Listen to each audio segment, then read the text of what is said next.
Thanks for your lovely responding, and thank you so much, madam, for giving it to us. Wonderful opportunity. Thank you. Yes. ఎప్పుడు always మాకు ఎప్పుడు వచ్చినప్పుడు అంత response ఇస్తారు మీరు మాకు. Thank you very much. And నా పేరు Indumathi, my name is Indumathi. So క్యాజువల్గా మాట్లాడేసుకుందామా, మనమంతా కూడా ఫ్రెండ్స్, ఓకేనా? ఎస్, వీళ్ళంతా కూడా మా టీమ్ మెంబర్స్. తన పేరు హిమశ్రీ, తన పేరు అండ్ తను వచ్చేసి విష్ణు. మీ కొరకే, ఎస్పెషల్లీ మీ కొరకే ఇవాళ మేము వచ్చాం. దేనికోసం అంటే మెడిటేషన్ చేయించడానికి. మనకందరికీ కూడా అవేర్నెస్ ఉంది. తెలుసా మెడిటేషన్ అంటే ఏంటో? తెలుసా కదా? మరి దాని గురించిన బెనిఫిట్స్ కూడా మనకు తెలిసి ఉండాలి. మెడిటేషన్ ఎందుకు చేస్తారు, ఆ బెనిఫిట్స్ అవన్నీ కూడా మనకు తెలుసు కదా.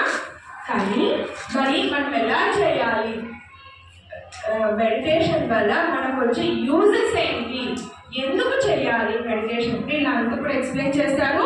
అలాగే మీతో చేయిస్తాము కూడా. అలాగే మనం ఎగ్జామ్స్లో వాటన్నిటిలో కూడా మనం ఎలా ఓవర్కమ్ అవ్వాలి, హ్యాపీగా, టెన్షన్గా కాదు, హ్యాపీగా ఓవర్కమ్ అవ్వాలి. ఏదైనా సరే అచీవ్ చేసుకుంటూ వెళ్ళాలి. అవునా కదా? అవును కదా? టెన్షన్గా ఏడ్చుకుంటూ అలా వెళ్ళాలా? కాదు, హ్యాపీగా ఎస్ ఒక కాన్ఫిడెంట్గా అచీవ్ చేసుకుంటూ ముందుకు వెళ్దాం. ఓకేనా? అది మన చేయిస్తుంది మెడిటేషన్. అందుకే చేయాలి ధ్యానం. మరి మెడిటేషన్ ఎలా చేయాలి, ఎందుకు చేయాలి, దానివల్ల బెనిఫిట్స్ అక్క వాళ్ళు, ఇక్కడ అన్న వాళ్ళు కూడా మీకు ఎక్స్ప్లెయిన్ చేసి చెప్తారు. అలాగే ఎలా చేయాలనేది కూడా నేను మీతో చెప్తాను, షేర్ చేసుకుంటాను. Okay, thank you. Hi everyone. మీలో ఎంతమందికి మెడిటేషన్ తెలుసు? ఎవరైనా చెప్తారా? తెలిసిన వాళ్ళు? ఓకే. మెడిటేషన్ ప్రాక్టీస్ చేసే వాళ్ళు చేతులు ఎత్తారా? ఎవరు లేదు. ఓకే. సో మెడిటేషన్ ఐడియా ఉన్నా మీలో చాలామంది చేయట్లేదు. నేను ఒకప్పుడు మీలానే, మా పేరెంట్స్ నాకు మెడిటేషన్ నేర్పించారు. మేబీ నాకు 8 years ఉన్నప్పుడు అనుకుంటా ఫస్ట్ టైం నాకు మెడిటేషన్లో కూర్చోబెట్టారు మా పేరెంట్స్. అప్పుడు ఏంటిది బోర్ కొడుతుంది, కూర్చొని ఖాళీగా ఎందుకు కూర్చోవడం అని చెప్పి వెళ్ళి ఆడుకోవచ్చు కదా అన్న యాటిట్యూడ్తో ఉండేదాన్ని. కానీ ఏజ్ పెరిగే కొద్దీ స్కూల్లో క్లాసెస్ అంతా కొంచెం కష్టమయ్యి ఎగ్జామ్ స్ట్రెస్ వచ్చేసరికి నాకు రియలైజేషన్ వచ్చింది. ఓకే, 10th కూడా నేను ఇంత రిలాక్స్డ్గా ఉన్నాను. ఎలాగా? మా ఫ్రెండ్స్ అందరూ 4 months 5 months ఎగ్జామ్స్కి ముందు నుంచే టెన్షన్ పడిపోయి వాళ్ళు రోజు ట్యూషన్స్కి వెళ్ళేవాళ్ళు. నేను ట్యూషన్స్ నాకేం అవసరం లేదు, మార్క్స్ వచ్చినంత వస్తాయి, కాన్ఫిడెంట్గానే ఉండేదాన్ని. అయితే మా ఫ్రెండ్స్ అడిగారు, నువ్వేంటి పట్టించుకోవా, నీకు ఎగ్జామ్స్లో మార్క్స్ వద్దా అంటే, నాకు ఖచ్చితంగా 95 ఏం పెట్టుకున్నాను, ఆల్మోస్ట్ అంతే వస్తుంది అని చెప్పి కాన్ఫిడెంట్గా ఉన్నాను. అయితే వాళ్ళు అంటారు, నీకు స్కూల్ ఎగ్జామ్స్లోనే అంత రాదు, నీకు ఫైనల్ ఎగ్జామ్స్లో ఎలా వస్తుంది అని. అయితే నేను చెప్పాను, నాకు మెడిటేషన్ ఉంది, నేను రిలాక్స్డ్గానే చదువుకుంటాను, టెన్షన్ పడి ఎక్స్ట్రా ట్యూషన్స్కి వెళ్ళి అక్కడ కూడా చికాగా చదువుకొని అవన్నీ అవసరం లేదు అని నేను మా ఫ్రెండ్స్ చెప్పాను. అయితే ఇంటికి వచ్చి మా పేరెంట్స్తో అడిగాను, ఏంటిది వాళ్ళందరూ అలా చేస్తున్నారు, లేదంటే నాకు మార్క్స్ రావా అన్న భయం వచ్చింది నాకు ఒక సెకండ్. అయితే మా పేరెంట్స్, గ్రాండ్ పేరెంట్స్ అందరూ మెడిటేటర్సే. వాళ్ళు అప్పటికి ఆల్మోస్ట్ 10 years దాకా మెడిటేషన్ చేసేవాళ్ళు. వాళ్ళందరూ కూడా జస్ట్ రిలాక్స్డ్గా చదువుకో, హ్యాపీగా ఎంజాయ్ చేస్తూ నేర్చుకోవడానికి చదువుకో, నీకు గుర్తున్నంత వరకే రాయి, ఎగ్జామ్లో రాయలేదు కాబట్టి నీకు రాదు అనేం కాదు కదా, సో జస్ట్ నేర్చుకోవడానికి చదువుకో అని చెప్పేవాళ్ళు. సో నేను 10th మొత్తం నా యాటిట్యూడ్ అంతా మార్చుకొని ఎగ్జామ్స్కి మార్క్స్కి కాదు చదువుకునేది, నాకు సబ్జెక్ట్ తెలియాలి. సో క్లాస్లో నేను ఎంత అటెన్షన్ తోటి వింటున్నాను అన్నది ఒక్కటే నేను గమనించుకుంటూ ఉన్నాను.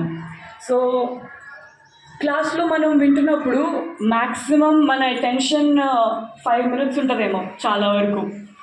మీరు ఎవరైనా ఇదేంటి రూమ్లోకి వచ్చారనుకో సడన్గా టీచర్ చెప్తున్నప్పుడు, మనం ఆటోమేటిక్గా వాళ్ళని చూస్తాం, ఎవరు వచ్చారు కొత్తగా, ఏం చేస్తున్నారు ఏంటి అని.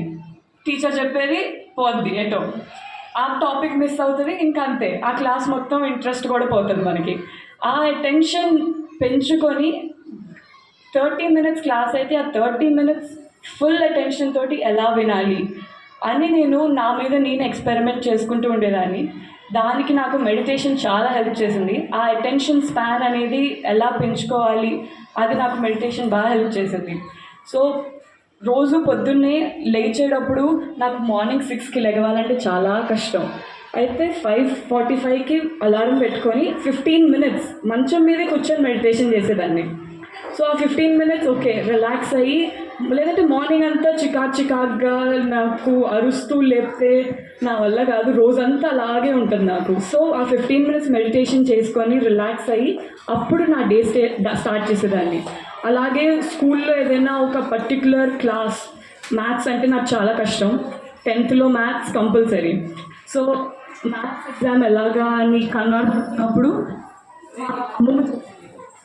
జస్ట్ క్లాస్ స్టార్ట్ అయ్యే ముందు ఒక 2 minutes టీచర్ వచ్చి మాట్లాడుతున్నా జస్ట్ 2 minutes కళ్ళు మూసుకొని మెడిటేషన్ చేయకపోయినా శ్వాసని గమనిస్తూ ఉండండి అని చెప్పింది.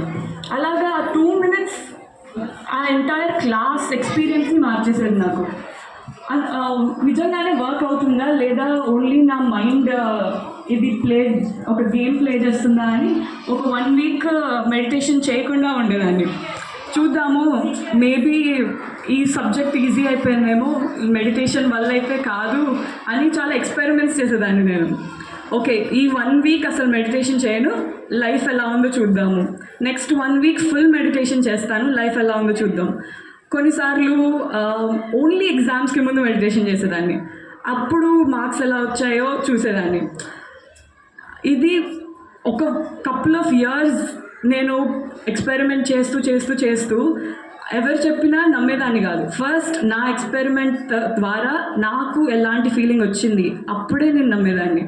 సో ఇవన్నీ చేసిన తర్వాత ఖచ్చితంగా చెప్పగలను, మెడిటేషన్ వల్ల మీ మైండ్ రిలాక్స్ అయిపోతుంది. ఆ స్ట్రెస్ అనేది పోయినప్పుడు ఎంత కష్టమైన సబ్జెక్ట్ అయినా ఈజీగా మీరు అండర్స్టాండ్ చేసుకోగలరు. మనం ఎంత అండర్స్టాండ్ చేసుకుంటే సబ్జెక్ట్ని అంత బెటర్ మార్క్స్ వస్తాయి. సో ఇదంతా రిలేటెడ్. ఫస్ట్ రూట్ కాజ్ ఏంటి? మెడిటేషన్ వల్ల ఇవన్నీ ఆటోమేటిక్గా జరిగిపోతున్నాయి అని నాకు రియలైజేషన్ వచ్చింది. సో మెడిటేషన్ చేస్తే సరిపోతుందా, చదువుకోవట్లేదా అంటే అస్సలు కాదు, ఖచ్చితంగా చదువుకోవాలి. కానీ చదువుకునేది ఫుల్గా ధ్యాస పెట్టి చదవడం ఎలాగా అనేది మనం మెడిటేషన్ ద్వారా నేర్చుకోవచ్చు. అది నా ఎక్స్పీరియన్స్. హోప్ఫుల్లీ హెల్ప్ అవుతుంది అందరికీ.